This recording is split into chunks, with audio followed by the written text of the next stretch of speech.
We'll get any public session. Can I declare the meeting open to the public?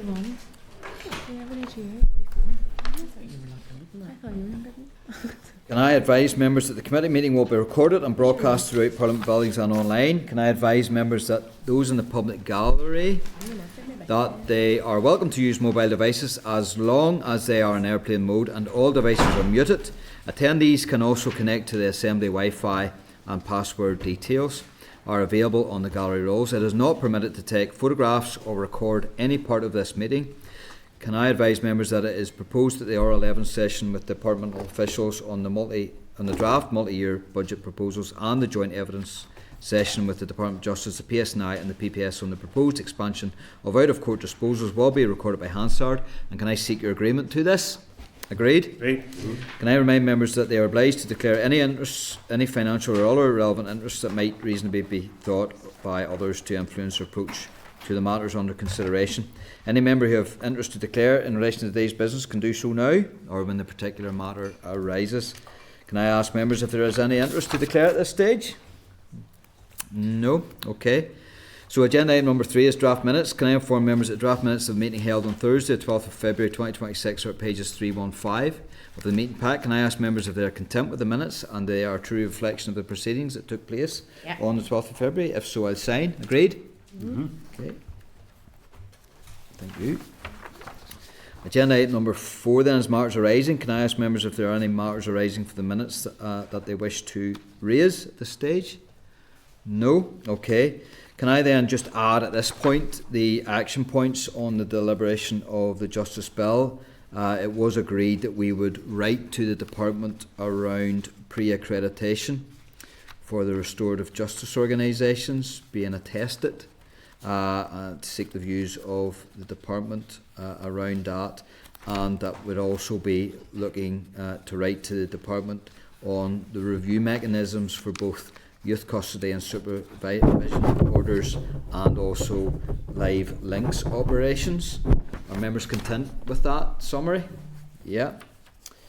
Okay then.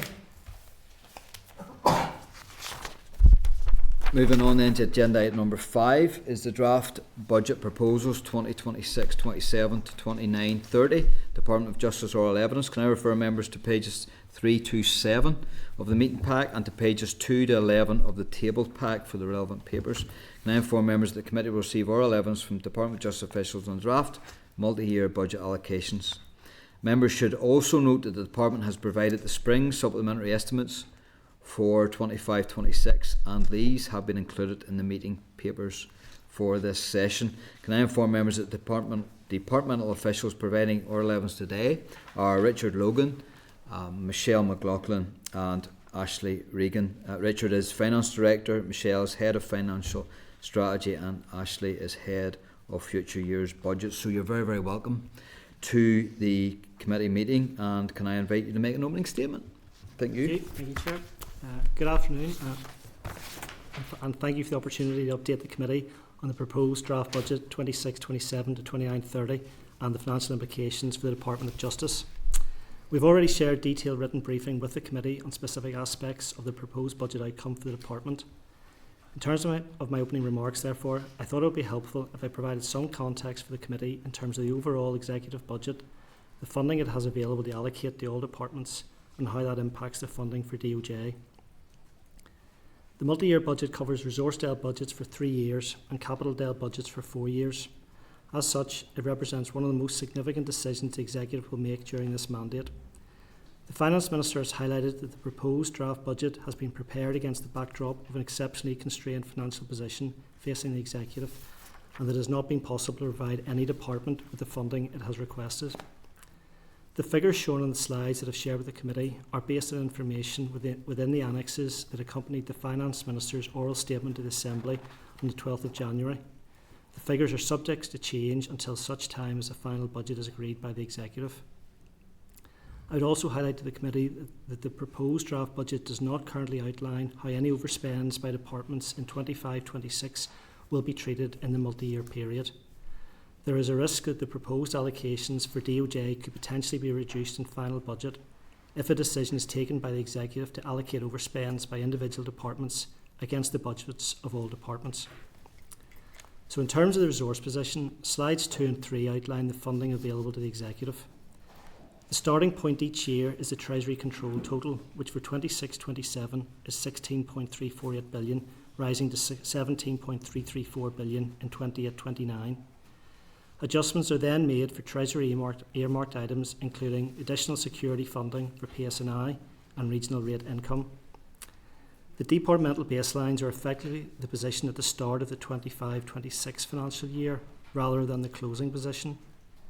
This means that the baselines do not include any funding received in year for employers' NIC or programme for government, nor do they include any non-recurring funding received through the monitoring rounds. Slide 3 shows the deductions made for previous executive commitments such as welfare mitigations, childcare and victims payments. The draft budget also proposes a number of additional earmarked allocations by the Executive, including 119 million for the PSNI data breach in 26-27 and 133 million over the 3 years for the PSNI workforce recovery costs. The draft budget also includes proposals to set aside 95 million resource funding for transformation, in addition to the 235 million earmarked funding from Treasury as part of the restoration package. A strategic reserve is proposed for exceptional costs, 200 million in 27-28 and 400 million in 28-29. DOJ has a vested interest in both the additional transformation funding and strategic reserve, given that we have Tranche 2 transformation bids still under consideration, as well as legal claims for holiday pay and MacLeod. The last row on slide 3 shows that from an initial 16 to 17 billion starting point, there is only funding of 114.7 million, 430.9 million and 714.2 million available for general allocation by the Executive. Slide 4 shows the proposed allocations to departments, including 10 million, 43.3 million and 59.4 million for Justice. DOJ allocations equate to between 8% and 10% of the additional funding available to the Executive. Finance Minister has also indicated that the Chancellor's autumn budget statement provided additional funding across the budget period. However, due to the requirements of the Northern Ireland Act, such funding cannot currently be included in the published draft budget position. Indicative allocations have therefore been proposed in the meantime, and these would result in DOJ receiving a further 10 million in 26-27 and 6.5 million in 27-28. In terms of the allocations for individual departments from the total £17 billion budget of the Executive, slide 5 shows that on average health receives 50%, education 19% and justice 9%. These 3 departments alone account for nearly 80% of the overall expenditure by the Executive. And just a note for the committee, the justice figure in 26-27 is higher at 9.3% due to the one-off 119 million allocation for PSNI data breach. However, as the committee are already very aware, the Department of Justice has faced years of underinvestment. It remains concerning that the DOJ share of the block grant has fallen continually from just under 11% in 2011-12 to just 8.7% over the next 3 years. Slide 6 outlines the funding position since 2011. The final budget allocations for 25-26 show that whilst the total block grant has increased by 66% in the 14 years previous to that, DOJ has experienced growth of just over 25% in budget allocation. When compared to other departments, both health and education have seen their budget allocation grow by just over 98% and just under 72% respectively during this period. Increased budget allocations in the last 3 years have gone some way to redress the balance in favour of justice. However, the multi-year budget shows more limited growth for all departments, including DOJ. In terms of the capital position, slide 7 outlines the funding available to the Executive. As with resource, the starting point each year is the Treasury control total, which for 26-27 is 2.339 billion, and this falls slightly each year to 2.2296 billion in 29-30. Adjustments are made to reflect the Irish Government funding for A5 and Treasury earmarked items. Deductions are then made to reflect previous executive commitments, including the Mother and Children's Hospital and Stroul. The draft budget also proposes a number of additional earmarked allocations by the Executive, which relate mainly to funding for sporting facilities. However, there are no specific allocations for DOJ, within either the previous or proposed earmarked capital allocations by the Executive. Similar to the proposal for resource spending, the draft budget includes proposals to set aside £42.7 million capital funding for transformation in addition to the £235 million from Treasury. The last row on slide 7 shows that from an initial £2.3 billion starting point, there's funding of £1.845 billion in 26/7, falling to £1.668 billion by 29/30, available for general allocation by the Executive. And slide 8 shows proposed allocations to all departments, including an average of £120 million for Justice in each of the 4 years. This time, though, Justice is only the 6th largest department in terms of allocations, which equates to between 6% and 7% of the additional capital funding. However, DOJ is the only department with a capital budget that actually increases from year 1 to year 4. So in terms of what this means for Justice, slides 9 and 10 show the build-up of the Resourcedale budget for DOJ. The starting point is our baseline budget from 25-26 of £1.354 billion. We then add the £37.8 million additional security funding for PSNI and the £4 million for Protocol and Windsor Framework. The Transformation Tranche 1 funding relates to our previously successful bids for speeding up justice and electronic monitoring, which the committee are already aware of. The current £16 million funding for EPOC consists of £8 million from Treasury and £8 million match funding from the Executive. However, the EPOC funding comes to an end on the 31st of March 2027. Whilst the same overall pot of £16 million is available for years 2 and 3, it is for the post-EPOC successor of violence and harm reduction and is subject to business case approval by Treasury with the involvement of the Executive and Northern Ireland Office. Funding is therefore not currently allocated to DOJ in 27-28 or 28-29. Over the next 3 years, the Department will receive earmarked funding from the Executive for PSNI data breach, workforce recovery and judicial salaries within the court service. In terms of any additional or new money, that comes from the general allocations and indicative June monitoring allocations of £20 million in 26-27, £49.8 million in 27-28 and £59.4 million in 28-29. However, the 25-26 budget for DOJ included £5 million for Programme for Government, £4.7 million for Employers NIC and £4.6 million for police awards. Crucially, none of these funding streams have been rolled forward in our baseline for future years. Slide 11 provides a summary of the stabilisation pressures for day-to-day running costs faced by DOJ. These figures reflect the estimated costs reported by business areas in summer 25 for the future year's budget exercise and departmental 5-year plan. The costs reflect the best estimate at the time of future demand for our services and potential pay award and inflationary uplifts. After taking into account the related allocations, the remaining pressures are currently estimated to be £101 million in 26-27, £141 million in 27-28 and £215 million in 28-29. Approximately 50% of the pressures each year relate to the estimated cost of pay awards. To put the scale of these figures into perspective, the £250 million pressure in 28-29 relates to the total expenditure for prison service, probation board, youth service and forensic science combined. The impact of such shortfalls in funding would be catastrophic for the justice system in Northern Ireland, and considering the magnitude of the pressures remaining, it is difficult to see how the department would manage to live within its resource budgets over the next 3 years. Slide 12 shows the scale of the stabilisation pressures facing the department. The department was able to manage £44 million of pressures in 25-26.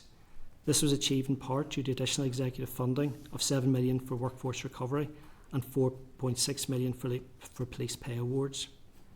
The remaining £32 million was managed due to demand being lower than expected, reduced costs once additional information became available in year, and efficiencies, mainly through vacancy management and control. In terms of which business areas the stabilisation pressures relate to, it's no surprise that slide 13 highlights that nearly 75% of the total DOJ pressures are for PSNI and prisons. However, there are also significant pressures being reported by the Courts and Tribunal Service and Legal Services Agency. The department continues to face exceptional pressures relating to legal claims for holiday pay in McLeod, as shown on slide 14. These costs are truly inescapable and are not affordable from within the DOJ budget under any circumstance without additional funding from the Executive. In addition, the emerging pressures of $100 million per annum for PSNI Legal's legacy civil cases are also unaffordable within the department's current budget allocation. The timing of when these exceptional costs will be incurred is not entirely within the department's control, and there is a risk, therefore, the costs for the various legal claims could potentially crystallise in 26-27. As noted earlier, the Finance Minister is proposing that the Executive creates a strategic reserve to help it respond effectively to any issues that may emerge over the budget period. The proposal includes setting aside $200 million in 27-28 and $400 million in 28-29 for this purpose. Crucially, though, there is no funding set aside in 26-27 other than the $119 million already agreed by the Executive for the PSNI data breach. The final slide, slide 15, summarises the capital position over the next 4 years. As the allocation is insufficient to meet all inescapable bids, priority will be given by the department to contractually committed expenditure. This means there will be no funding available for high priority and desirable bids. Given the urgent requirement to give business areas clarity on their 26-27 draft budget position, capital budgets will be set for 1 year only, i.e. 26-27 in the first instance. All business areas will receive an allocation to meet their contractual commitments in full, with the balance of funding allocated to meet a share of the remaining inescapable pressures. So in closing, I trust I have provided you with a candid but helpful overview of where we are now in terms of our financial position. The level of remaining pressures will be an extremely challenging, if not impossible, position to manage. It is highly probable that the department could overspend its resource budget in each of the next 3 years. Extremely difficult decisions on prioritisation and service provision will be required to minimise the remaining pressures. This would inevitably involve consideration of issues such as the level of services that can be delivered, staff numbers, pay awards, and deferring major capital plans. I'd like to thank you for the opportunity to provide the briefing today. We very much value the role and views of the committee, and we're happy to take any questions. Thank you. Thank you very much, Richard, for your presentation and your slides. Very, very helpful. You paint a bleak enough picture with regards to the future here. So can you outline to this committee the benefits of a multi-year budget? Well, it gives us now a certainty of where we're going.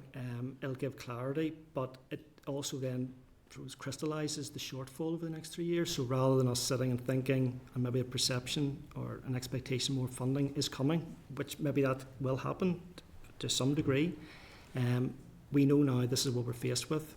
So that will give us greater clarity in terms of our planning.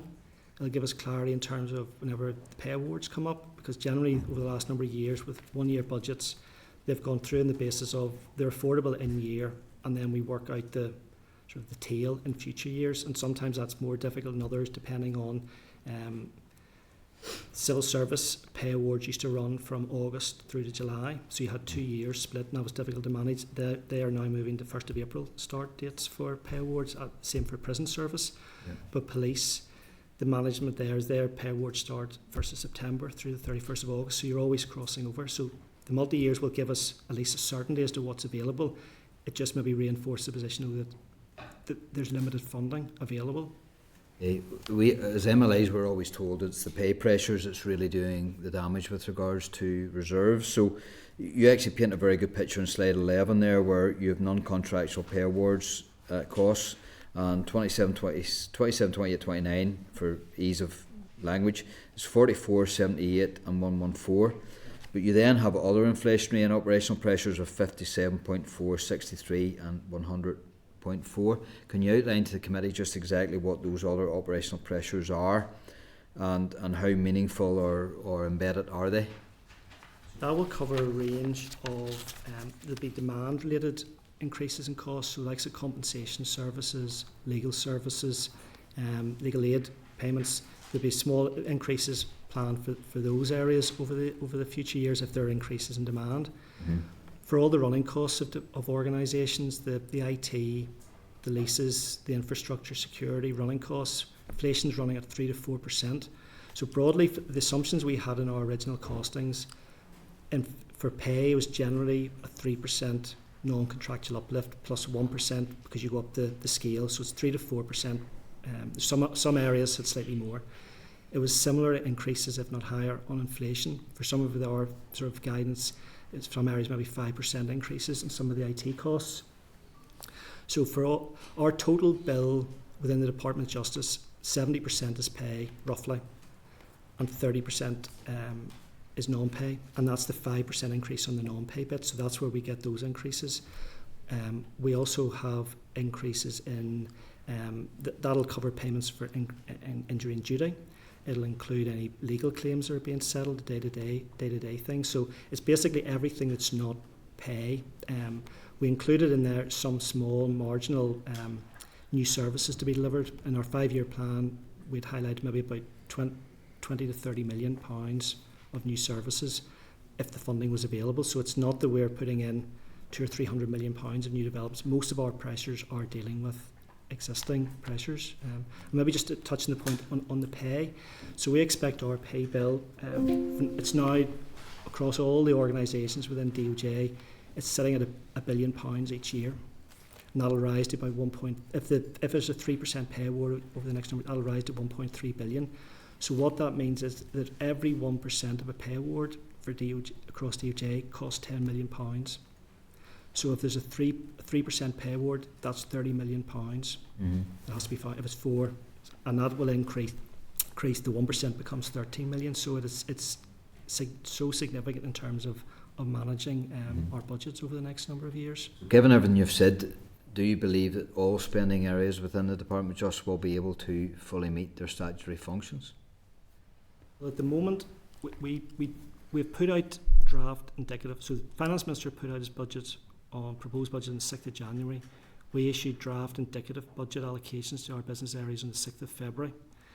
They're starting to look through that and go through that. We will issue tomorrow, or they're planning to, a commissioning note to ask business areas to revise their pressures and to outline what actions they would have to take to live within budget.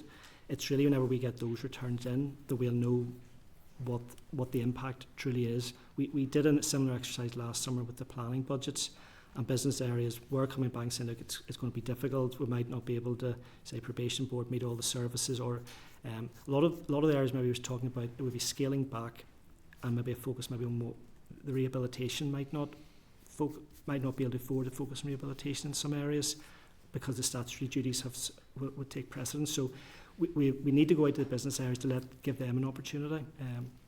And as part of that, felt it was important, we ran a session for all our sort of senior teams in the agencies and NDPBs on the 26th of January. So we had a session, talked through in more detail the slides that I presented to you. And that sort of set the context so people sort of knew what was coming up. I think everybody had a fair idea what was coming, but that sort of for the first time actually put it down in pounds. It's now with the business areas for them to assess what that will be. So like the police and everybody are currently looking through that. Will that exercise take in an actual, here's what we're left with, here's what we've shortfall? Will that actually be a strategic reprioritisation of what the department and their arm's length bodies do? And will that lead to reform, basically? I suppose there's no options off the table at the moment because of the severity of the financial position. We need to see what the impact is. I mean, I would expect the pressures we're reporting, history shows us that the costs come down because people are very cautious when they're putting forecasts in. It's not that they're deliberately overstating, but you're cautious, you put it in. If inflation doesn't come out as high, and it's fallen to 3% I think this week, so those sorts of savings, people will, I think, and what Justice has done the last number of years is to balance out so that generally things as a whole don't stop. Everybody gets your shaved off one bit or slowed down one area, but if it leads to reform and that can be done, then that's certainly an option and a consideration that will be looked at by all the areas. I'm going to put out to members Emma's first, but what I just want to inform you is that we have just received the Ombudsman's budget return, and it will be forwarded to members via email, so that should be coming in soon, if not already. Emma? Thanks, Chair. Thanks to you all for the presentation. and for the oral briefing. I know in the pack that we got, there were some concerns around the capital allocation, but I wondered if you could give detail as to how that will be prioritised and what. I know when we met with the Lady Chief Justice, you referred to a need for an increased court capacity and how that would help with the delays we're seeing in victims receiving justice. I wonder what scope you have there for allocating that, and what chance there is to increase or improve the current estate. The estate for the department as a whole is probably valued at over £1 billion. Half of it sits in police, and our other two big estates are in courts and prison service. So those are our big estates. The allocation we got, which averages out about 120 million over the 4 years, our bids averaged out 270 million. So the shortfall of 150. At this point, what we can only afford to do in year one is the contractually committed, and in main one would be the new forensics lab. So that's the budgets they're saying they're getting 36 million out of the 120 million for next year. On the 10th of February, we've gone out again to business areas to see what their priorities are for the next number of years. But there's a list of maybe 7 or 8 big areas: prison service, McGilligan, Hydebank, Police College, modernisation of their estate, modernisation of the Royal Courts of Justice, Bishop Street Courthouse, Causeway Digital Development, IT transformation and modernisation project for courts. On the base of 120 million allocation, we will not be able to do all of those at all. We might be able to do 1 or 2 of those and phase them in over a number of years, but the 120 million allocation will not allow us to do all of them. And some of these projects are in the region of 40-50 million pounds. Now, some of them, I know speaking to courts, they can phase in over a number of years, so it's not 60 million in 1 year. The forensics one is sort of different to nearly all the other ones. It's a 2-year short period. The other ones can be phased in. So if it can be phased in and is affordable, certainly courts can be looked at, but we're not at that stage yet, and we don't want to rush into a knee-jerk decision here at this point in time, because there are so many other pressing priorities on the capital side. That's okay. Thank you. Okay, Thanks, Chair. Connie. Yeah, thank you. Thanks for coming in today. It was just on the 119 million that had been secured for the data breach. And am I right in thinking that is for a universal offer to officers? That's the cost that's in the business case for the data breach. So that covers all potential costs associated with the data breach, including the universal offer. It's not solely for the universal offer. Has it been accounted for? I mean, there's a universal offer, but officers also can get their own legal advice and representation and push for more. If some officers are successful in that, it could lead to a whole host of other ones going and pushing for more compensation. Has that situation been taken into consideration? Is there any contingencies if it's more than 119 million?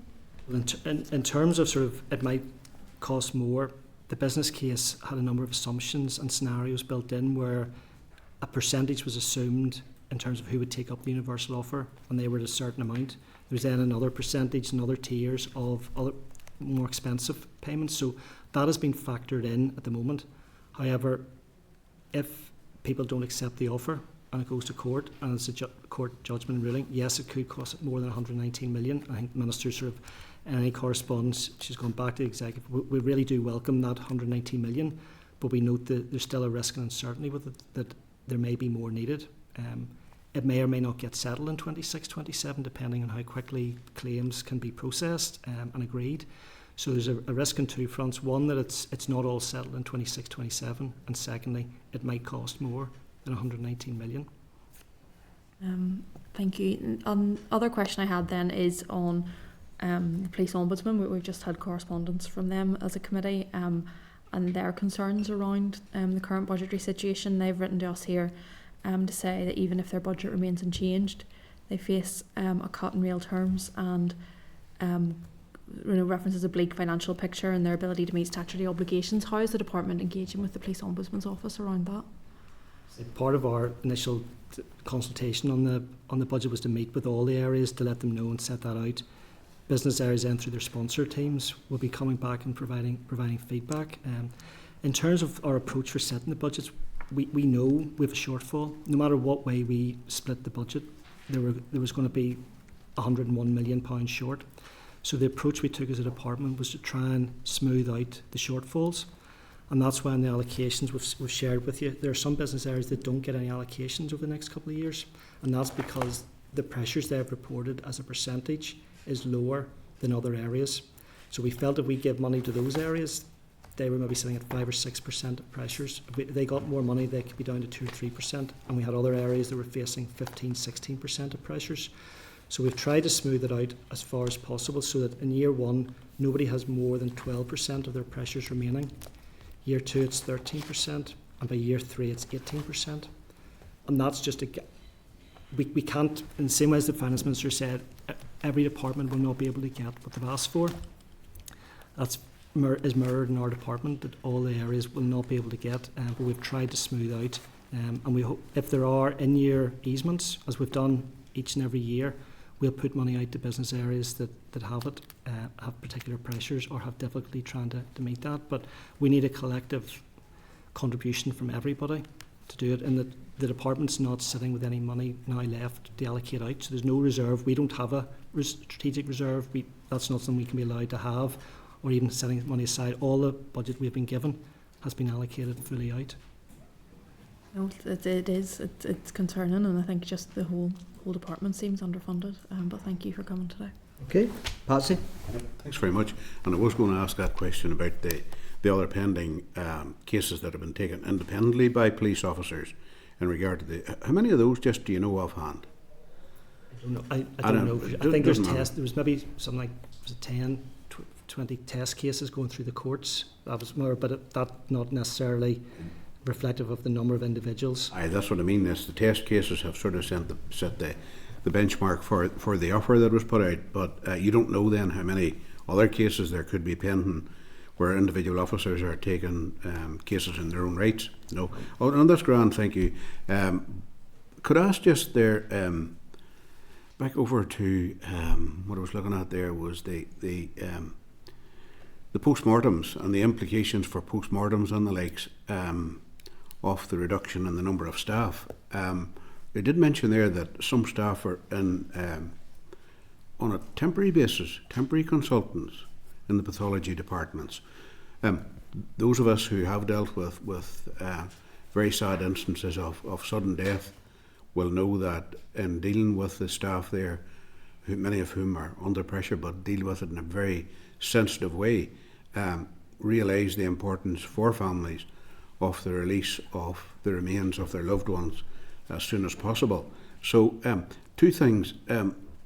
Do you see any cutbacks as slowing up that process? Because obviously you want to make sure that people have the return of the remains of their loved ones as soon as is practicably possible. But the second thing is then, the temporary consultants, are they employed on the same basis as, say, for example, temporary doctors? Are they employed on a locum basis as opposed to, and where I'm going with that is, if they're employed on a locum basis, are the levels of pay, are they significantly higher than what a standard or members or a regular employed member of staff would have? In terms of time for postmortems, I don't think I could comment on that. I think that'll be state pathology would need to be able to give a definitive view on that. I would imagine they will be doing everything to not impact adversely anybody. But I wouldn't be in a position to comment on that. In terms of the temporary bit, that might just be, and again, we need to know from state pathology themselves.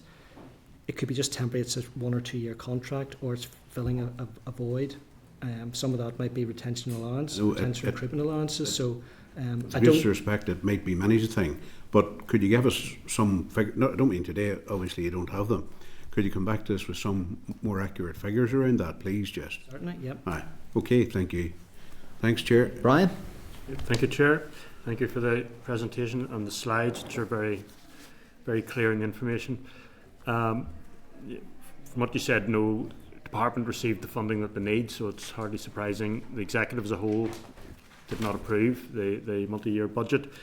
And I just want to check in terms of the wording. When you talk about stabilisation pressure, is that effectively a shortfall or an overspend? Or how do you address a stabilisation pressure?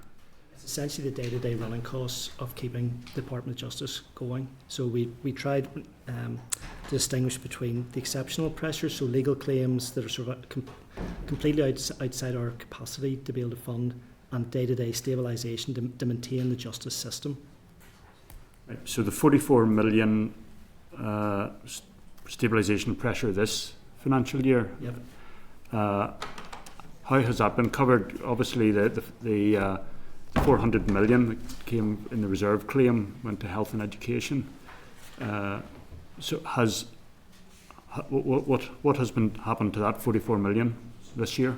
So in terms of the department, we're expecting to live within our budget in 25-26. Okay. We'll not overspend unless something changes in the next 6 weeks. We are not expecting to overspend this year, and we'll not need a reserve claim.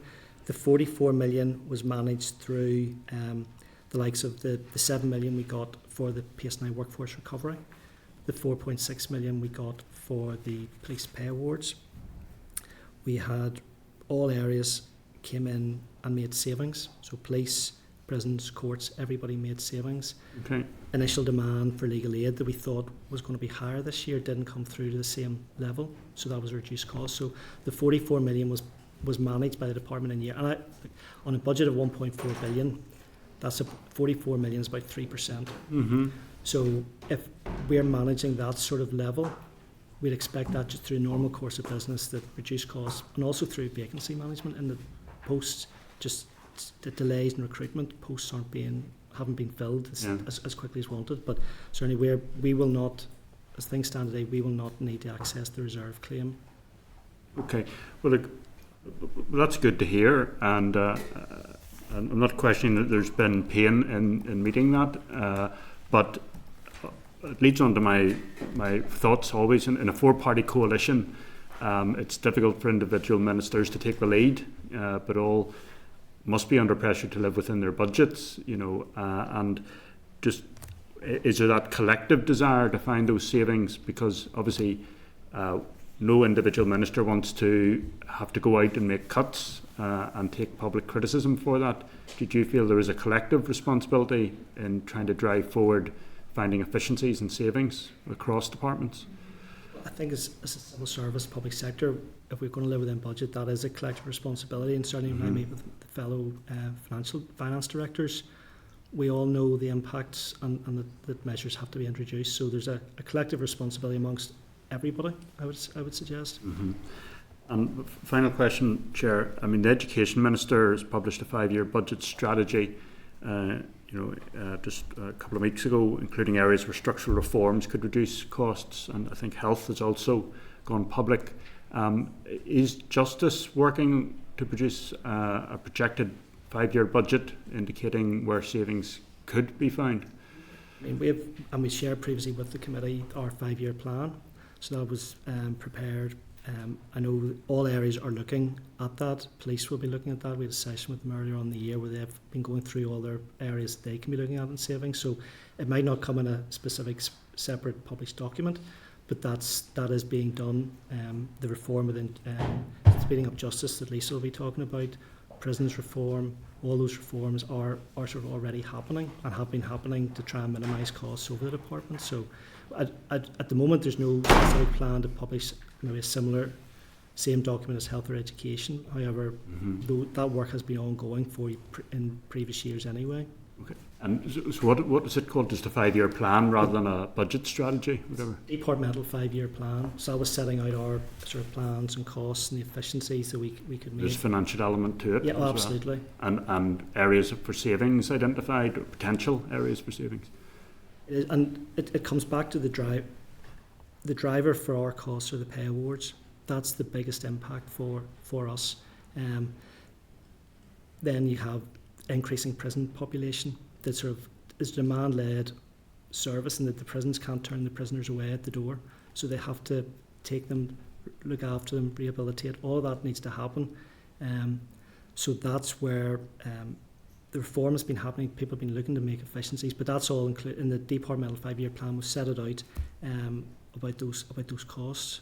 The difficulty will be, well, it's that balance of making efficiencies where I think the remaining pressures for police were sort of 40, 50, 60 million pounds. But that, to make efficiencies, runs contrary to the plan or aspiration to increase their officer numbers up to 7,000. As a department since 2020, we've had a 6% reduction overall in staffing numbers. Now the majority of that, and slightly more than that, would have been police. We have an extra 200 staff in core department, but that relates primarily to the Victims Payment Board and the Troubles Pensions teams. So that's work that we administer on behalf of the TEO. Those costs are fully funded by TEO Indios. So in terms of efficiencies as a department, there's a 6% reduction in the last 5 years. That has had an impact on services, most notably police in terms of has been in the public domain. We've seen that. There have been some small marginal increases, maybe 40 staff or something like that in prisons, but given the prison numbers have increased maybe by 35% over that period. So I think Justice has been already doing a lot of the efficiencies, and I think our position would be is there's not much more we can do. And even in terms of staff numbers, there's no voluntary exit scheme. I'm not suggesting all that's an option, but there's no voluntary exit scheme across the civil service to reduce numbers. That would cost money, but in the absence of that, the only way you make cost savings in staffing is through natural attrition. So when people retire, when they leave, you don't fill the posts. There's no mechanism to actually reduce. That anybody at the moment can consider that might be something some places do in future, but at the moment, that's not an option. Okay. Can you just give me that statistics? Prison numbers increased by, what was it? Over what? It was about 44. 44 44. Over the past 4 years. 44 people? 44 individuals, yeah. Right. So that's sort of Over the last 4 years? Yeah. At any one time, sort of on average? total from 2020 through to now. Or sorry, to the end of 24, 25. So we'll do that information as part of our year-end accounts. We'll have all the average numbers of staff details come in, so we'll have a consistent basis. Police was down, I think, about 1,100. Yeah. Police were down by 1,117. Prisons was up 44. Say core was up 240. 200 of it was the Victims Payments Board and Troubles Permanent Disablement Payment Scheme. And then there was additional 17 staff in victim support areas. So those are the margin. The total staff within Justice, Core Department, agencies and NDPBs is sitting now in around just under 13,000. And well, just one final question.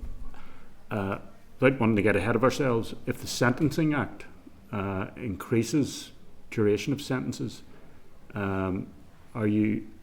which might increase the prisoner population, have you made any forecasts or any projections on the implications for the budget for prisons? Whenever they were putting their, as part of the 5-year plan and future years exercise, there were 2 different exercises from DWF, but it's broadly the same information and periods. Prisons have built in additional pressures and costs for those, if it's just increasing numbers, but there's also a maximum in terms of the capacity. So there's an impact potentially in the resource budget. Then there's a potential impact on the capital budget, and that's one of the areas prisons are looking at trying to do. It's called emergency modular accommodation. It's sort of 10 blocks of 12 extra staff over a number of years, but that's one of the pressures in terms of competing pressures of if there's only funding to do one major flagship project, is it the extra accommodation in prisons? Is it updating the courts estate? Is it Kinniger? Is it other developments within police? So that's we at the moment we wouldn't have the funding or anywhere close to trying to start any of those projects, and that's where the financial management is going to be key in this, where we can't, and business areas can't start procurement. They can't start a procurement process that by default or stealth leads them into a contract, and we've written out areas on that. They can't do that because we now asked about the benefit of the multi-year budget. People can't just say we will hope and bid for it in future years. If they have no allocation, they can't bid for it. So it is absolutely something we have to consider. But if the funding's not there, then we'll have to see what the consequence would be. You've considered different models in your projections, have you? Yeah, prisons have, and they will now be, as part of this revised look at their pressures. So the pressures we have reported today was based on information we collated, I think we maybe wrote out in June. Last summer we commissioned that work done over the summer. It's consistent, hasn't changed. It will. Prison numbers now might be at the level. I actually think prison numbers are already at the level that they forecast them to be at the start of next year, of this next financial year. So all the business areas will now have an opportunity to revise their pressures. I would expect as well, people now knowing the financial context that we're all dealing with, that optional things that they might have been wanting to do, that there are a lot of good ideas to do, but if there's no money, and the business cases now, the key aspect and decision for me, if I'm signing off on business cases, as well as value for money, will be affordability. Mm-hmm. The 3-year, multi-year budget gives me that certainty of, well, if you haven't got the money now, and you haven't got an indicative budget allocation from me, if a business area comes to me and say, I want to do something new, I'm not ruling it out completely, but they need to come to me with in order to do that, I'm going to stop doing something else, or I'm going to make a saving, or I'm going to be more efficient in somewhere else. And I think this might drive good behaviour as well, that people sort of will want to try and squeeze as much out of their budgets to get as many services delivered. So, but it will be challenging, and that's not going to answer all the issues either in the department or any of the departments. I think that's the position. Okay, Brian, we can recirculate that 5-year plan. Morris? Very much, Chair. I'll try and be brief. It's just one wee question within your budget there.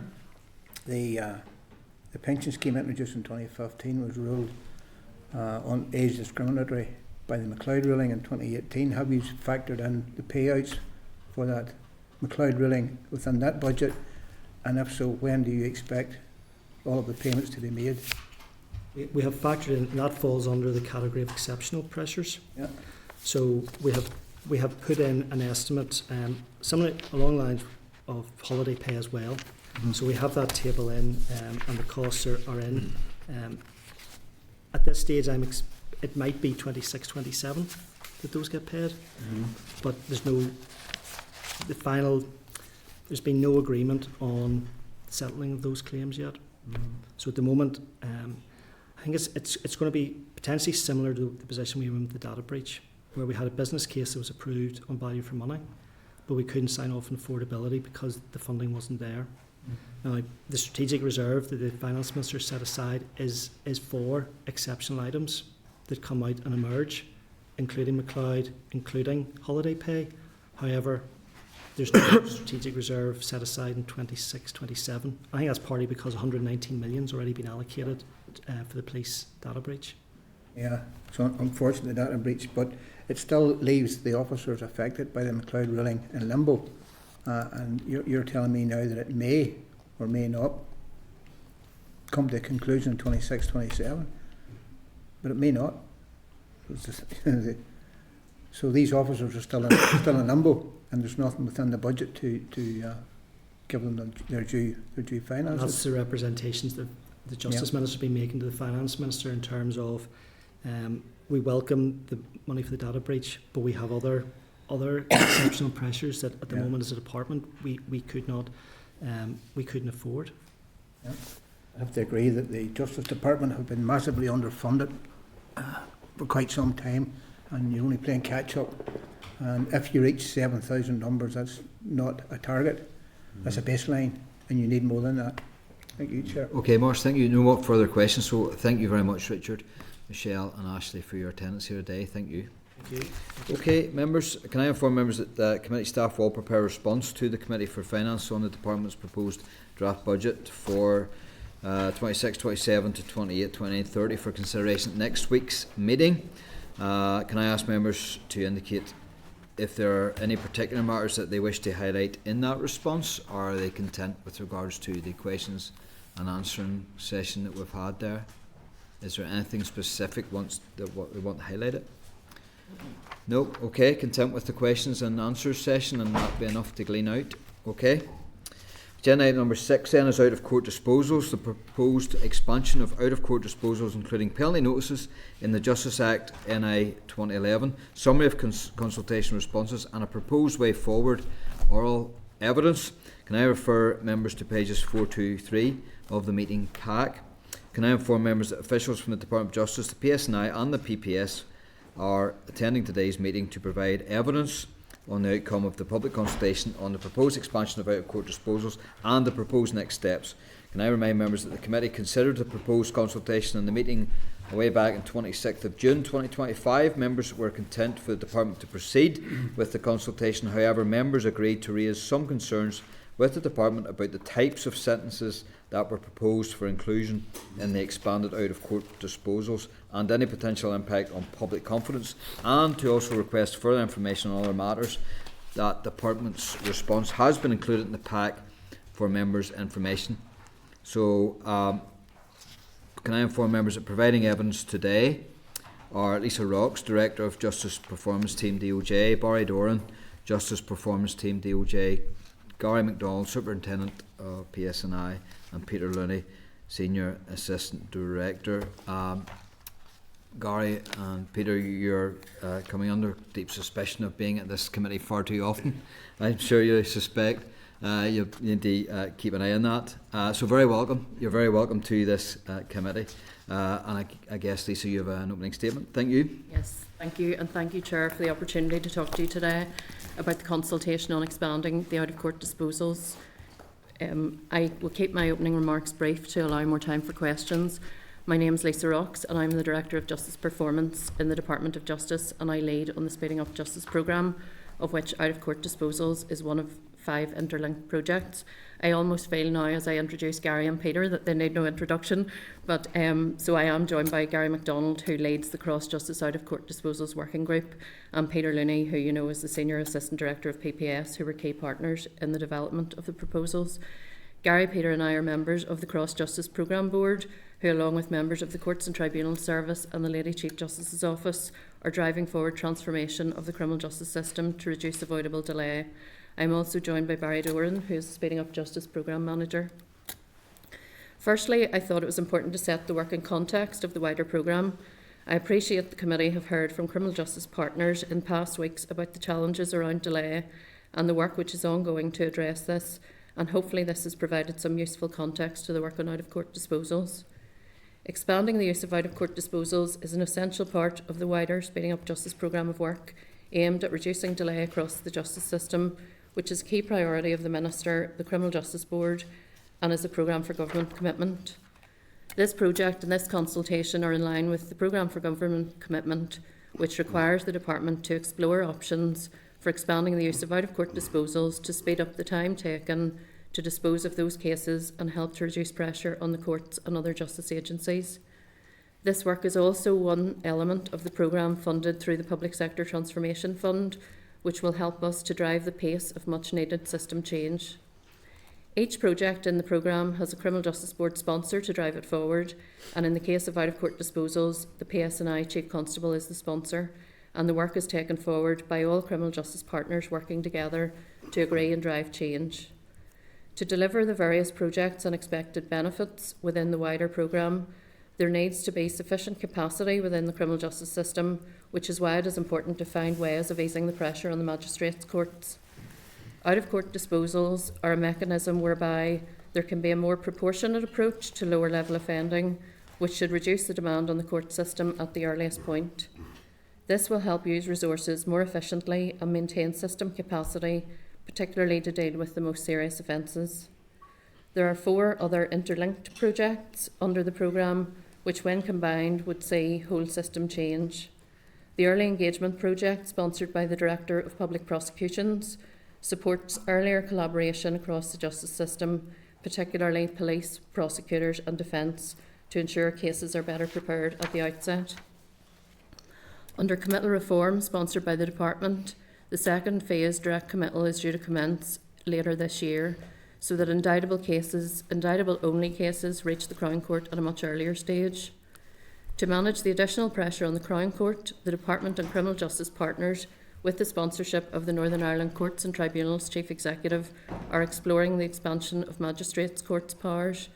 This change would allow certain lower-level cases that currently go to the Crown Court to be dealt with in the Magistrates' Court instead, and in doing so it is expected to free up Crown Court capacity and enable timely progression of the more serious cases. These projects are supported by the digital workstream aimed at enhancing digital operations across the system. So hopefully that provides some context to the proposals in terms of the wider programme. So turning then to the consultation itself, which closed on the 28th of September, it has taken some time to collate the findings and consider next steps due to the number and variety of responses received.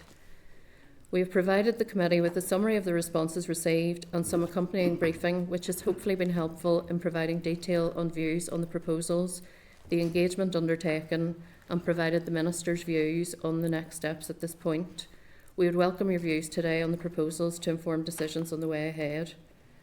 One of the key areas of the consultation focused on proposals to expand the PSNI's powers to issue penalty notices for a broader range of offences, as well as to increase penalty amounts. Penalty notices were legislated for in the Justice Act Northern Ireland 2011 to provide an alternative to prosecution for first-time or non-habitual offenders, and offences and amounts have not changed since that legislation was introduced in 2011. So today we will focus on the offences that could make the most meaningful impact in terms of reducing pressure on the Magistrates' Court and on key justice agencies. This includes common assault, assault occasioning actual bodily harm, or AOABH, if I could say that, assault on police, and possession of a Class A, a Class B or a Class C controlled drug. Together, these offences could take up to 1,300 cases out of the Magistrates' Court per year, based on 2024 data. We do acknowledge concerns to expand some of the disposals, such as AOABH and assault on police. So following consultation, there was limited support for making AOABH, which is really hard to say, eligible for a penalty notice. While a small number of cases may have been suitable, the overall benefits were minimal. The Minister, on the advice of the PSNI-led working group, has therefore decided not to proceed with adding that to the offence list. And then another proposal which attracted attention was in relation to making assault on police a penalty notice offence. So consultation responses were mixed and some concerns were expressed. However, the Minister, on the advice of the PSNI-led working group, has decided to proceed with adding assault on police to the penalty notice offence list, and this was an approach agreed by the Criminal Justice Board. Police already have the option to deal with the lower level assaults through Community Resolution Notice, or CRN, which allows conditions to be set but does not include a fine other than reparations. The committee can be assured these proposals do not downplay assaults on police. They are designed to ensure officers have effective tools, appropriate deterrence and efficient pathways for dealing with lower level incidents. The PSNI-led working group proposes a £150 penalty notice, reflecting one of the highest fine tiers available. On drug possession, our proposals focus solely on cases involving small quantities for personal use, which PSNI already frequently dispose of through CRNs under existing guidance from 2011. Allowing PSNI to issue penalty notices in these circumstances would provide a clearer and more meaningful sanction. We would be keen to hear the committee's views, following which we will consider any feedback. If there is broad support, we will aim to finalise proposals with a view to bringing an SL1 to the committee in due course. You will have seen from your briefing pack that the consultation also sought views on strengthening the legislation on prosecutorial fines to make them more viable as an out-of-court disposal option. These proposals, designed to replicate common court outcomes in such cases, would provide public prosecutors with the power to issue penalty points in combination with a prosecutorial fine. Informed by the Out-of-Court Disposals Working Group, the Minister has welcomed the support for these proposals and intends to bring forward legislation in the next mandate to empower prosecutors to issue penalty points alongside a prosecutorial fine, as well as to increase the maximum fine to £500. Hopefully that's provided the committee with a reasonable overview of the proposals, and in conclusion, Chair, we would welcome the committee's views on the proposals we have outlined, which are to, firstly, in giving powers to PSNI to issue penalty notices for the 5 new offences and increasing the penalty amounts for existing offences across 2 tiers, which are £120 and £150, and secondly, in bringing forward primary legislation to strengthen prosecutorial fine legislation by increasing the maximum fine amount that a prosecutor can issue and enabling PPS to issue penalty points in combination with a prosecutorial fine for a low-level motoring offence. And that's where I'll stop and open to any questions. Thank you very much, Lisa, for that detail within your presentation and for being succinct. Thank you. Before I hand out to members, there is one issue. You have a table there sent to us, cases disposed at Magistrates Court in Northern Ireland 2023. At the tail end of that, at the right hand side of that, you have two columns: percentage of convictions resulting in a monetary penalty only, and then the percentage of convictions resulting in a monetary penalty plus another disposal.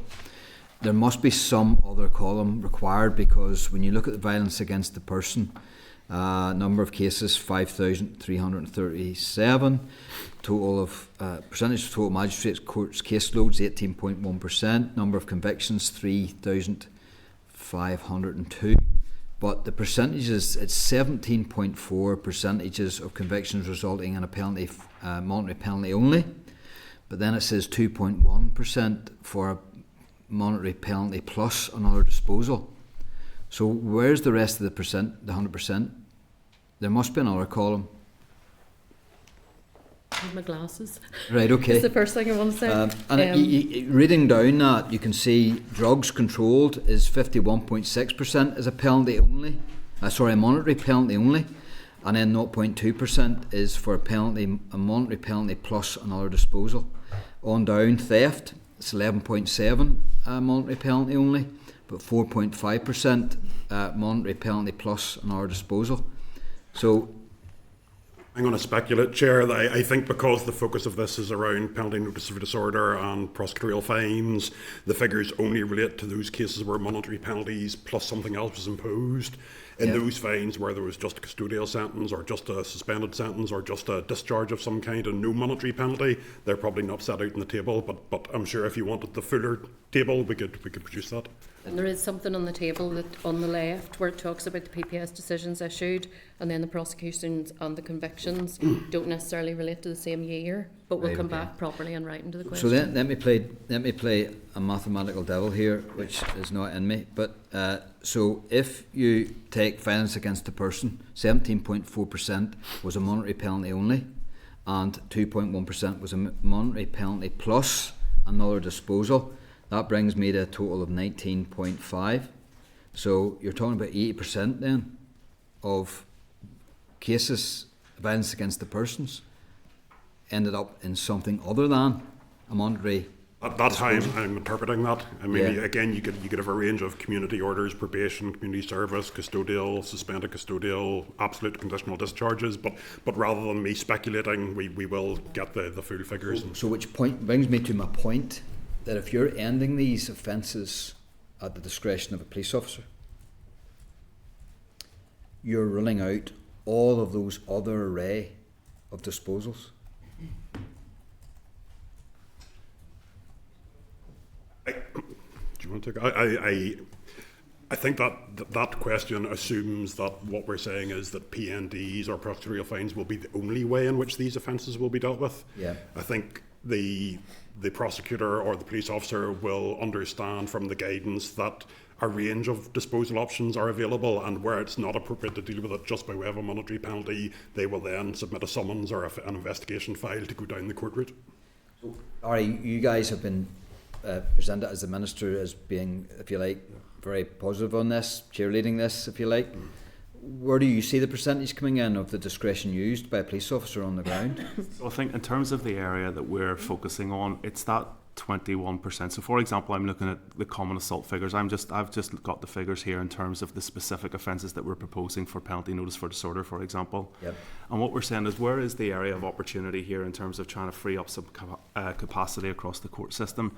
And that's where we think it is. So those other cases that, for example, that Peter has talked about that would potentially end up in a custodial sentence, those are cases that we're going to prosecute all day long at the conclusion of the investigation of the offence. What we're doing here is simply adding an additional tool to the toolbox for an officer in those appropriate cases of lower level incidents where perhaps it's a first-time offender. There is an option then, given consideration to all the circumstances of the case, to issue a penalty notice for disorder. And I think that's the opportunity there in those 20% of cases that we see where at the end of the investigation we're completing a file, it's being submitted. It has to, for a start, it has to be built by our frontline officers.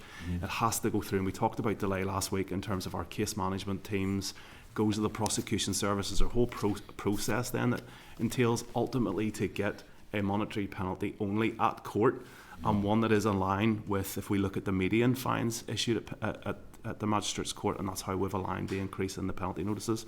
Yeah. And that's the space where we see there is a potential opportunity here around penalty notices. So those cases that we can see that at the minute we don't have an option, because there's a significant gap between, for example, a community resolution notice and a prosecution. Yeah. So we're trying to fill that gap with the appropriate level cases. But I think it is important to say that this is an additional tool. So this will not be mandating officers, for example, to go down a penalty notice for these offences, and that's the only route an officer can take. Absolutely not. So I get the discretion, and I get the other piece, the other tool in the toolbox aspect of this, and you know, I get the issue around the police on the ground. We'll see and know these things better. But what's to stop pressure being applied then on the officer to actually deal with it through out of court disposal, because it's easier for everyone? Yeah, no, and I mean, I suppose that would formally come by way of operational guidance that we will create if this passes, in a sense, with our officers. There's no pressure from a kind of senior management perspective, if you like. There will be specific parameters that will be placed around the issuing of penalty notice, as there is, for example, for a community resolution notice. So this is something this is not new to us as an organisation. It will not be new for officers on the ground who are used to issuing, for example, community resolution notices or recommending diversion in appropriate cases. So, for example, with community resolution notices, there's very specific criteria that must be met before one can be issued, and I imagine we will do the same for a penalty notice. So it will be for those lower level cases. We'll create the criteria and the, if you like, the operational guidance around that. But as an organisation, we will ensure compliance with that guidance through our performance frameworks and through our quality assurance mechanisms and dip sampling and supervision. There will not be any pressure to issue a community, or if you like, a discretionary disposal, either a community resolution notice or a penalty notice, where it's not appropriate to do so, because that will be counterproductive ultimately in terms of the victim, offender, the wider justice system, and confidence in policing more generally. What about the pressure though on a police officer who has been the victim? And again, there'll be no pressure in terms of maybe assault and police. If is that what you're getting at? Yeah. So it's same in any other investigation. The view of the victim will be taken into account in line with our 9-point plan, for example, in terms of assault and police officer. So in terms of assault and police, there will be guidance around, you know, the proportionality of that particular outcome. There'll be guidance around, for example, the level of injury, because we've got very clear, if you like, representations from the Federation and others that, you know, we can't be talking in the space of significant injury here when it comes to assault on police. So automatically that would be taken out of this as a disposal, would be very much, if you like, pursuing arrest and prosecution for those more serious offences. So the officer, their views absolutely will be taken into account, and for example, if they're very clear that they wish to proceed on a prosecution, then their wishes will be respected in regards to Lisa, I interrupted you there, Yeah, sorry. I was just going to say, I suppose there's also the wider governance mechanisms around it. So, for example, the out-of-court disposals working group will continue to monitor, in terms of the various out-of-court disposals, to monitor the trends and look at the trends in line with the offences, and really focus on the data piece. And if there are outliers there, then there are governance measures that then go through programme board. So again, it's very much a cross-justice project, and actually we'll be monitoring that, you know, as and when it develops. And just to add to, so I talked about the quality assurance mechanisms in terms of community resolution notices, where we have, for example, the PPS will come in and dip sample some of our decision making to ensure that it's appropriate, and there's nothing, if you like, slipping through that should have went for prosecution. We have that up and running for community resolution notices. And it would be our intention to replicate that practice in terms of penalty notices for disorder. Okay, thank you. Emma? Thank you, Chair, and thanks to you all for the exhaustive questioning session at this stage. I wonder just if I could ask a question around perhaps a perception that there's mixed messaging. So in the sentencing bill that we see that the Minister is bringing forward, there's a specific offence around assaults on frontline workers, and then obviously, as has been interrogated by the Chair there, I suppose the fixed penalty notice in relation to assault of a police officer and the different considerations there. Is there is there a contradiction there, or how is that going to pan out? That's a really good question, and it goes back to that point about the toolkit. So it's about the various options that are available that can be used. So absolutely, the Minister is really keen through sentencing to have harsher sentencing where the offence is greater. And again, at the opposite side of the scale, then this is more whenever there is lower level offending. So, you know, it's back to the police discretion of which will be used, but it's having something else in the toolkit. And I think, yeah, just to add to that, so I think it shows a kind of, it's almost like a dual approach to this. So we're not, like, for the last thing I want to do, for example, is to undermine the campaign in terms of Let Them Protect, the Police Federation campaign, in terms of stopping assaults on police officers. As a police officer myself, I don't want to undermine that messaging, and of course assaults on police should be taken seriously. And part of that is actually giving officers the tools to be able to deal with it. Part of that is speeding up the justice system. And as I say, assault on police has been a disposal in terms of community resolution notices from 2016. And essentially what you're doing there is potentially asking for an apology by the subject or the suspect as part of that community resolution notice. There's no fine that can be attracted by that. And that's what I talked about earlier on in terms of that gap. So you can have a community resolution notice and the next thing is prosecution.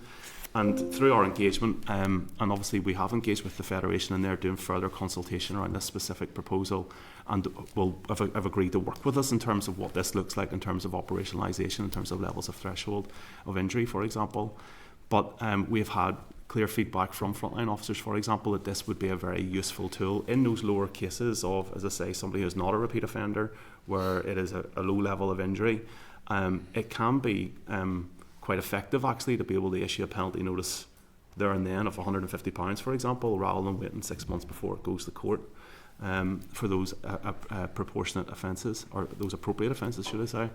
I can definitely see the rationale, particularly if you have a situation whereby somebody just in the heat of the moment lashes out and there's no clear intention or whatever, and instead of allowing it then to maybe escalate on the passage of time and resentment and all of those things to build up, it might be more effective to just, we're going to draw a line under this here now. But I suppose it's just then, because one of the fears that we had when we were first talking about the particular offence to frontline workers is, creating a hierarchy of victims and all of that. So it's just then how the two things, but I can understand the rationale that you're laying out there, I think. Yeah, and I think the fact that that's a sort of twin approach to this, so I think that is a good counter argument to any argument there might be about us minimising an assault on police, for example, because we're seeking to actually strengthen sentencing around inappropriate cases.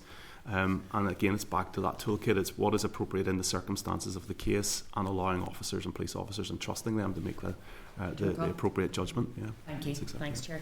Just on a question, now, a lot of these offences will be on the spot, clear cut. But what if there's a suspicion around guilt? What does the police officer do then? Yeah. So this is only where there is clear culpability, and a defendant, for example, doesn't have to accept the penalty notice, can contest it. They always have, if you like, the right to trial and to take it to court.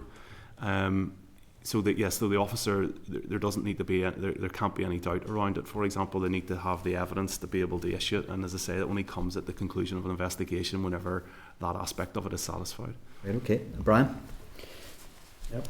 Well, look, we appreciate the aim to try and speed up the justice and reduce the number of cases going to court, but there's also the need to have deterrence and an appropriate level of punishment for crime in the interest of public confidence and deterrence. So we are concerned about common assault and assault on police in particular being dealt with through a penalty notice. You've already said there is a lower threshold at which it can be dealt as a community resolution notice.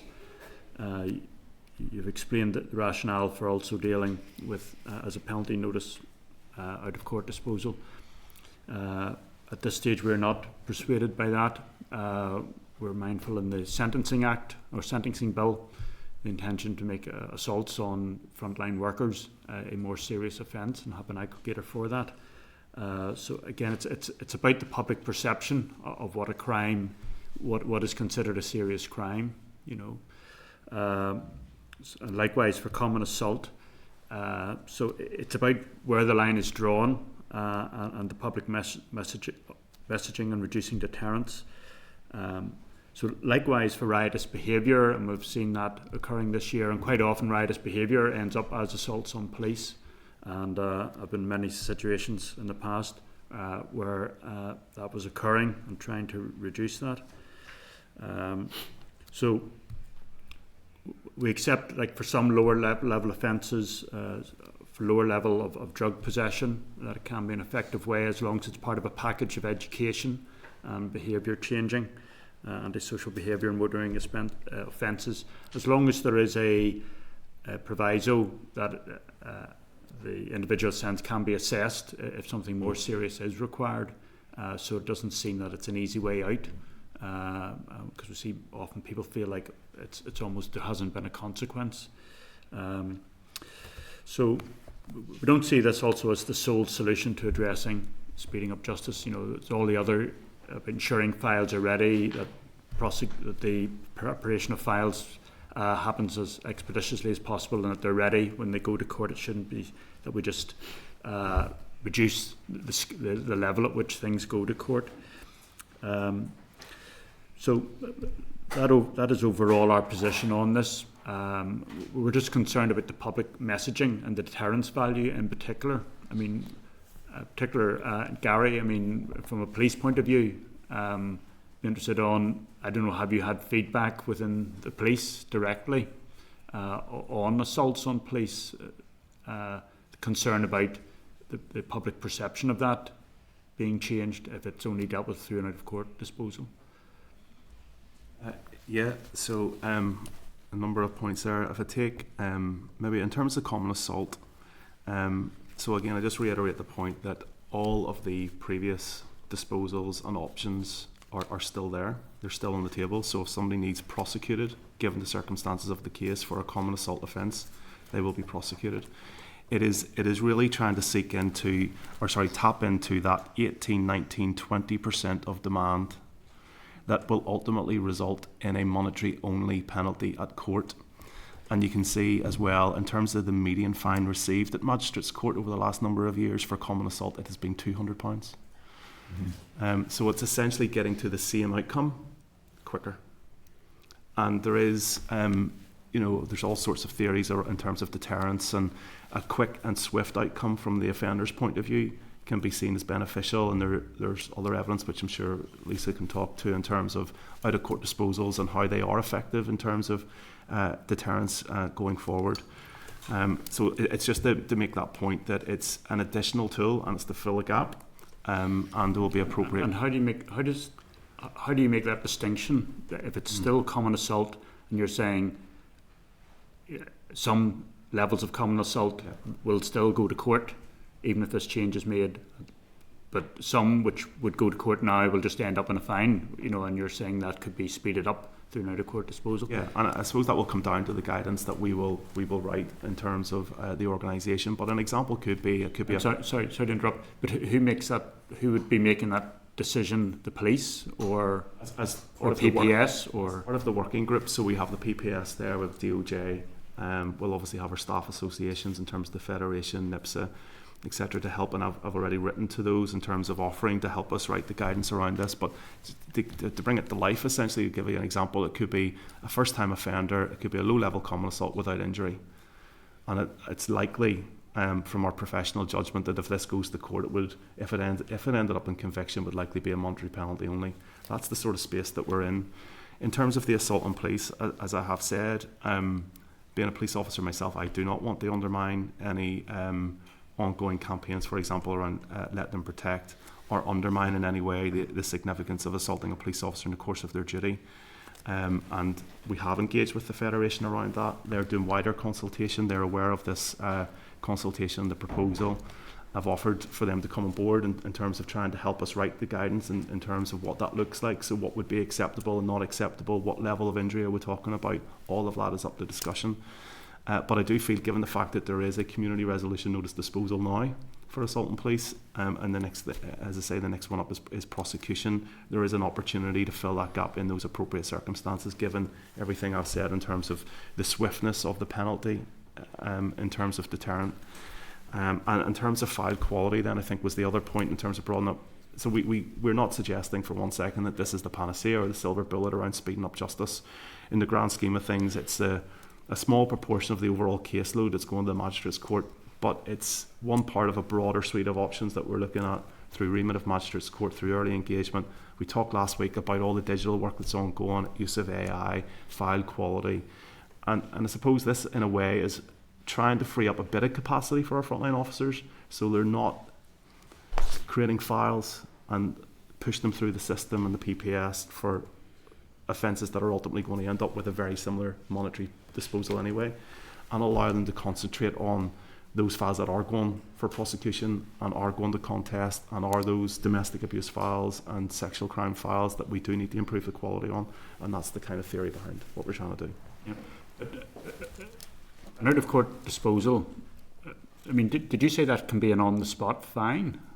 I mean, so if someone's worked up in some situation and they shove a police officer or they punch a police officer, what are you suggesting in a tense situation that the officer would issue a fine there and then?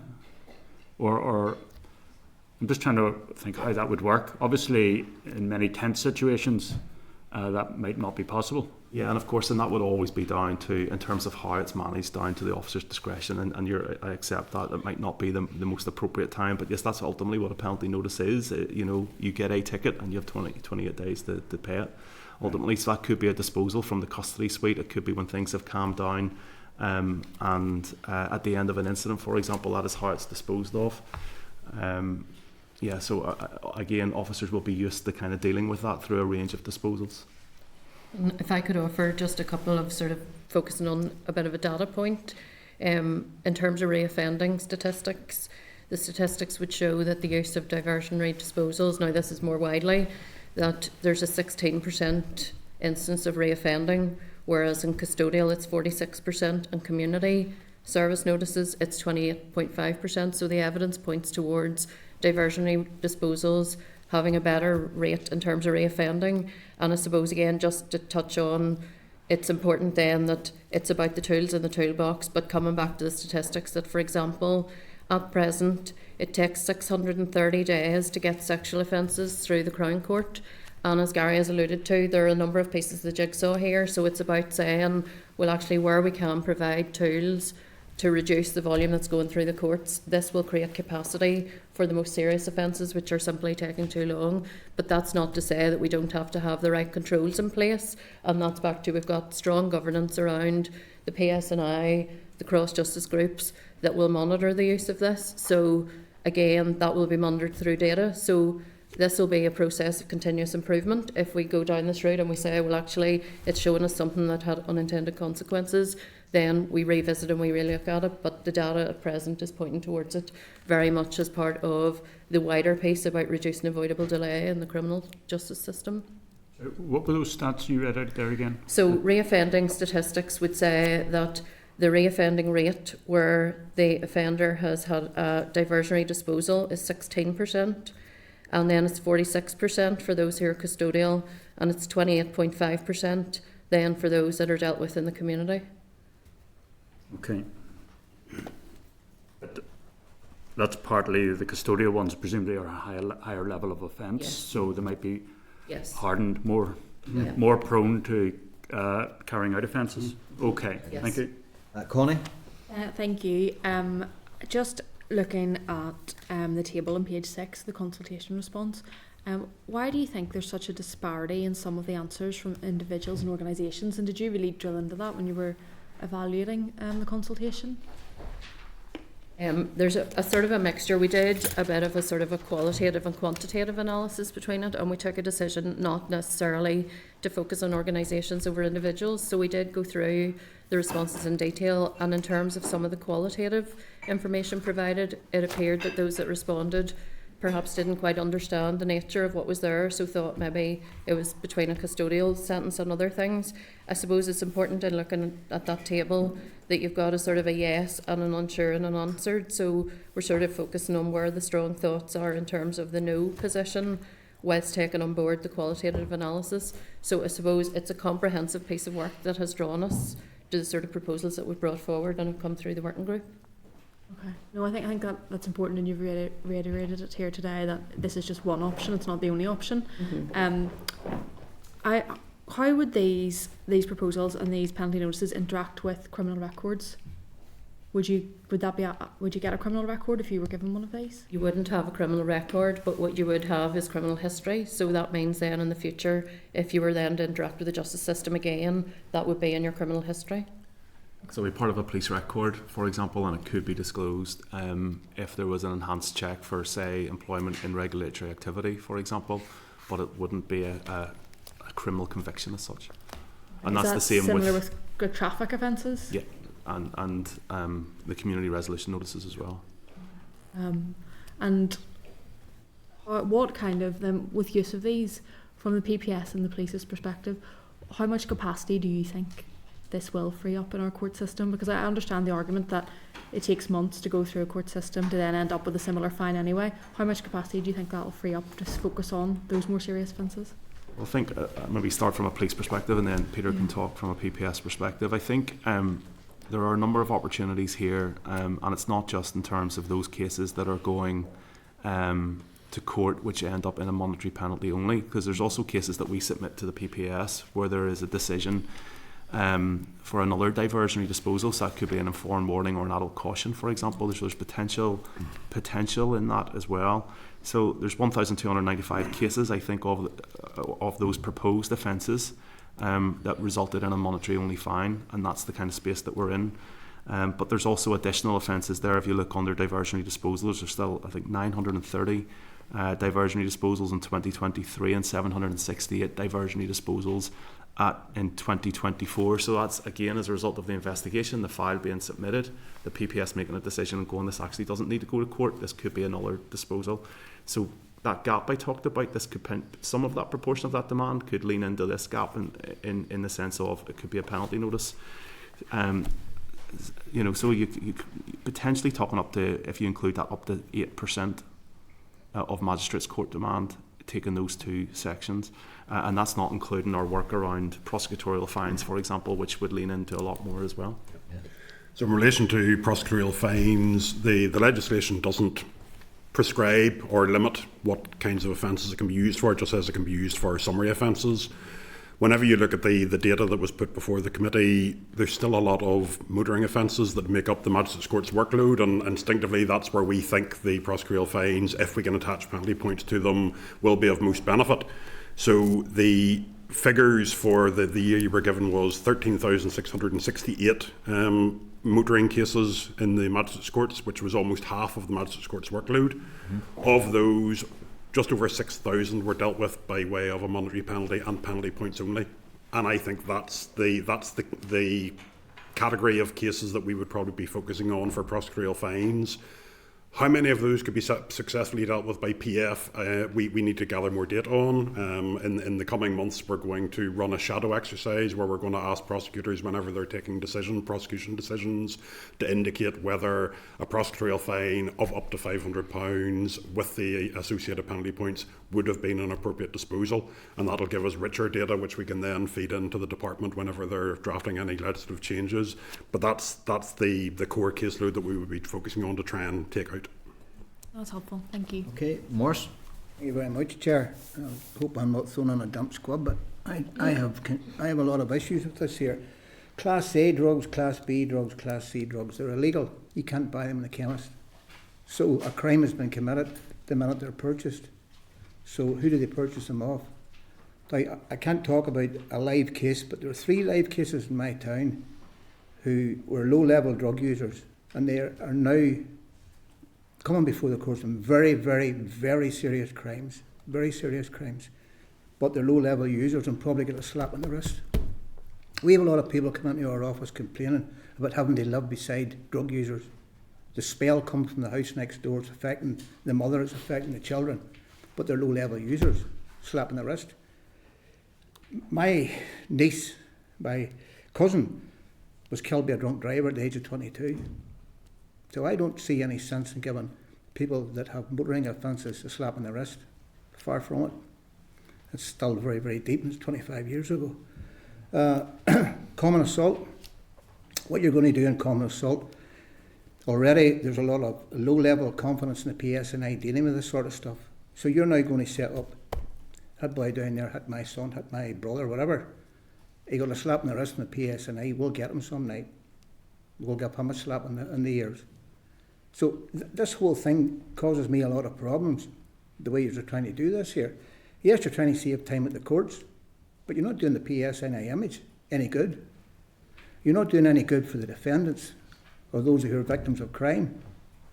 So I think you need to get back and think this all over again. One young girl outside a pub in Coleraine, 4'2", very finely built, was put to the ground by the hair, had a woman dancing her head. She ended up in casualty. PSNI were involved. She had to chase the PSNI to get any information of what was happening in this assault. Oh, that's all right, it was dealt with by a resolution order. No apology, nothing. The whole thing that you're proposing here today is brilliant in paper, but in reality it falls down. And I know from my point of view, and I've been pushing my party from this point of view, we would like to reject that completely. Sorry, Chair, for giving off. Have you a question there? No? Nope. Just to make everyone aware that the party has submitted a response to the consultation at that primary stage. Is there anything you want to address there? Go ahead. I was going to say, we run the risk of repeating ourselves and talking about tools that are available and making sure that all the other disposals are still available. I mean, some of the examples you gave there, the drunk driving isn't within the scope of either of the things that we're talking about, because it has a mandatory disqualification. So there will be clear circumstances where the only route to go down is going to court. Whenever we were here last week, we talked about the need for structural reform. We talked about the need to get the most serious cases up into the Crown Court more quickly. We talked about the need to change the remit of the magistrates' courts to take that middle cadre of cases down to be dealt with by professional judges in the magistrates' courts. And we talked about the need to find ways to take the low, and I mean properly low-level offences out of the magistrates' courts to create capacity for all those other steps to take place. And that's what this is about. And I suppose if we start to cherry pick isn't the right phrase, but if we start to say, well, we like that bit, but that bit's not really as palatable, you run the risk of undermining the package of measures. But I understand entirely where you're coming from. The example of the cases that you used, particularly the young girl, I can understand why that would cause some frustration. So it is important that if any of these reforms move forward, that they are rigorously monitored, that the guidance is robust so that everybody applies it consistently. I think there are ways for all those structural changes to be implemented effectively, but I agree that there is risks of undermining confidence in the courts, in the PPS, in the police if it is done wrong. Yeah. I'll bring Gary in and then... Sorry, go ahead. Just very, very briefly in terms of... I'm sorry to hear about your niece as well. Cousin, sorry. Cousin. Sorry, your cousin.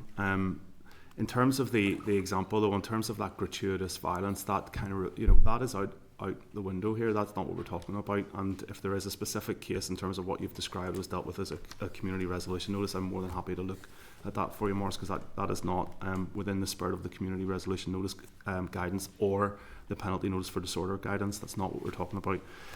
So I just needed to sort of come back on that. And in terms of just more broadly, in terms of reassurance, in addition to what Peter has said, we will have mechanisms in place just around the quality assurance of how this is implemented, what it looks like, the monitoring and review mechanisms. As I say, we bring the PPS in to dip sample our decisions. So just to add, there will be an element of quality assurance around some of that too. And in terms of the drugs point, I suppose also on the point you raised, that we're focusing, I suppose it's the language around what is low level. So low level can be quite broad, but the things that we're talking about are first time and non-habitual. So for example, in the drugs example, where that person came into contact for the second time, then they've gone beyond that sort of early stage. So again, it's being really careful that it's that non-habitual and sort of first time use. Sure. Could I just say then on the victims element as well, we have engaged with victims and victims groups as part of this consultation. We met with the Victims of Crime Commissioner designate to discuss the proposals, and we also met in person with a range of victims organisations, Extern, Women's Aid and Victim Support, and I also provided written responses to the consultation. From the victims' perspective, the key concern raised by the organisations was the need for clear guidance and for appropriate thresholds, just to make sure that the penalty notices are being issued correctly and utilised in the right way. And we have said that we will evaluate, so we have discussed that we'll evaluate any proposals to ensure that they remain fit for purpose, and we take any corrective action if it was needed. There is a pressure there, though, that you're trying to run a court system too efficiently and effectively, and that will come into a bearing of how effective the tool actually will be. So I think that's something that we'd be concerned about. Marcia, you done? Yeah. Thank you. Patsy? Thanks very much, Chair. And I've been listening carefully as to how this. I'm intrigued by how this will work in practice. Now, you answered, well, one of the questions that in my mind was, what about the client that's up a second, third, fourth, fifth time for common assault and assault on police? I take it from the words that you used that that person certainly isn't under consideration for a penalty notice. No, not at all. Right, that's okay. I also listened very carefully there, Lisa, to what you were saying about diversionary measures and repeat. But my question is, surely those diversionary measures are for the low-level type of things, first-timers and the likes of that. So should that really be a surprise, is the only question I'd say. And I'll leave it there. That shouldn't be a surprise that there's low level of repeat offenders. Shouldn't be, if they're first-timers and have got a rap across the knuckles or whatever you want to call it. I would expect that to be the case. If that was sitting up around 50-60%, I'd be saying there's something really wired up with the justice system here. So I really, you can probably gather, I'm not accepting that as a case for or against. I'm just accepting that as a statement of fact. That should be the case anyway, that I would be expecting to be the case. Now, can I maybe just come on to, and this is one of the things that Brian was teasing out there. So, it's the benchmark or the arbiter as to what is common assault, assault on police, or in fact, it could be assault on a nurse or an ambulance worker or somebody, a fire service personnel or something like that. Who's the arbiter? Is that left down to an individual constable to decide, right, we'll go for the penalty notice here, and again, we'll take one very specific one that was running through my mind, possession of a Class A controlled drug. Is it 1 ounce? Is it 2 ounces of heroin? 3 ounces of heroin? What's the arbiter there? Who makes the decision there? Surely there are very specific, I wouldn't even say guidelines, I would say regulations as to what that is. So I'm intrigued by that because, again, what's one person's possession could be another person's supply, right?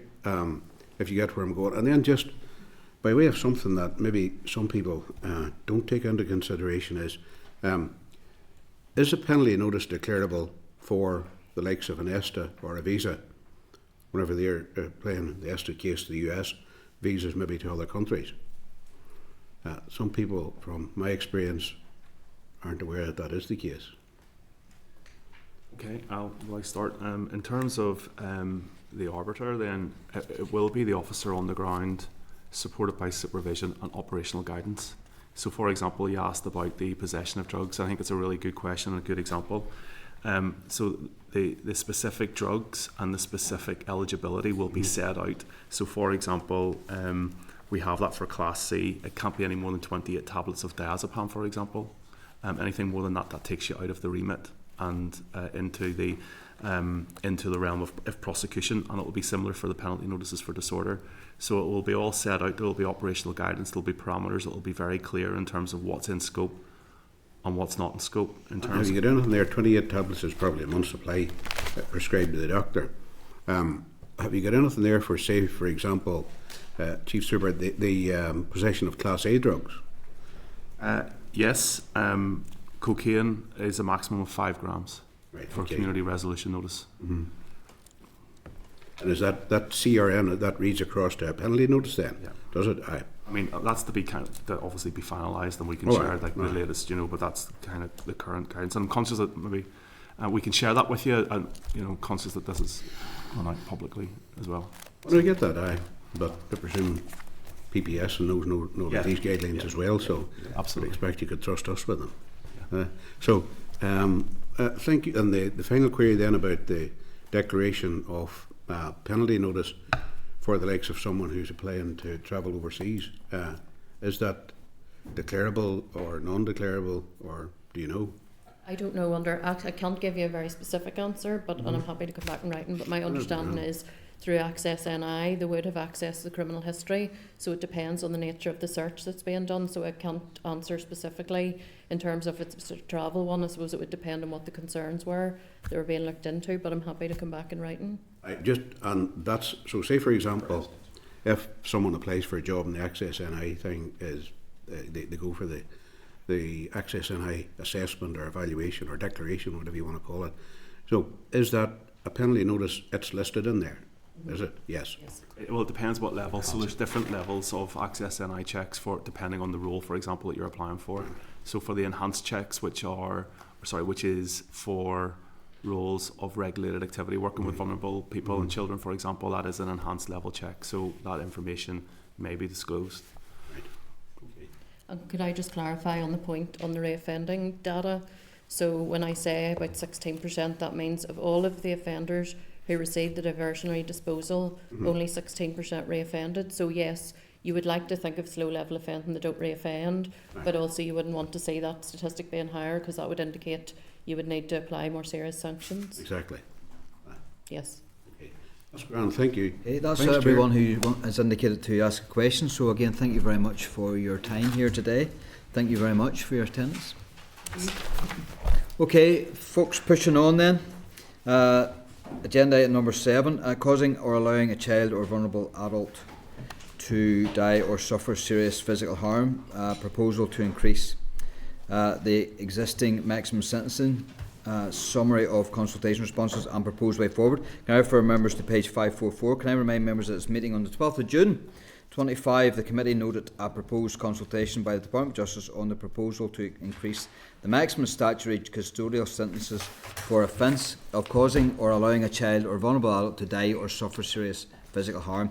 The Department has now provided the committee with the report on the outcome of the public consultation and proposed next steps. This indicates that there was broad support for increasing the maximum sentences of these offences.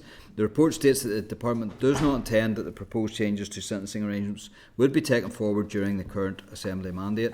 As the proposals require primary legislation, consideration will be given to identify an appropriate legislative vehicle in the next mandate.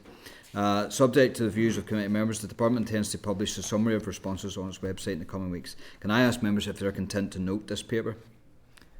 Yep, agreed.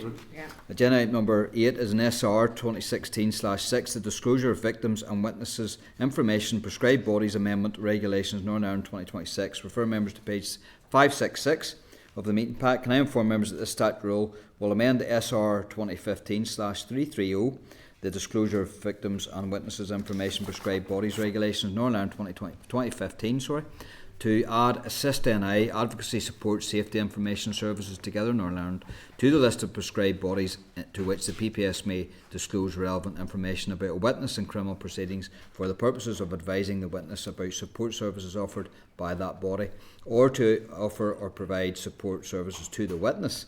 The rule is subject to negative resolution procedure and came into operation on the 5th of February 2026. And can I inform members that the rule was initially laid under no procedure, however it was subsequently withdrawn and replaced with the correct version. Can I remind members that the committee considered the SL1 for the rule on the 9th of May 2024, and members were content at that point with the Department's proposal for the rule. The Department has confirmed that there have been no policy changes to the content of the rule since the SL1 was considered by the committee, and the examiner of statutory rules has no comment to make on the technical aspects of the rule in her 56th report, which was issued on the 10th of February 2026. So one thing I'll say here, members, is this: the 9th of May 2024 was when the committee assessed this and looked at this, and it's only now that it's coming back to the committee, having been put into place by the 2nd of February 2026. So I think there's a real issue here about the cogs turning far, far too slow with regards to SR movements and statutory and secondary legislation. So apart from that, are members content with the statutory rule?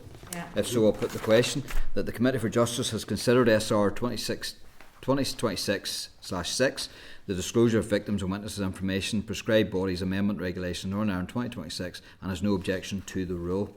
Agenda item number 9 then is SR 2016-11, the Payment and Electronic Money Institution Insolvency Northern Ireland Rules 2026. Can I refer members to pages 593 of the meeting pack and page 13 of the table pack?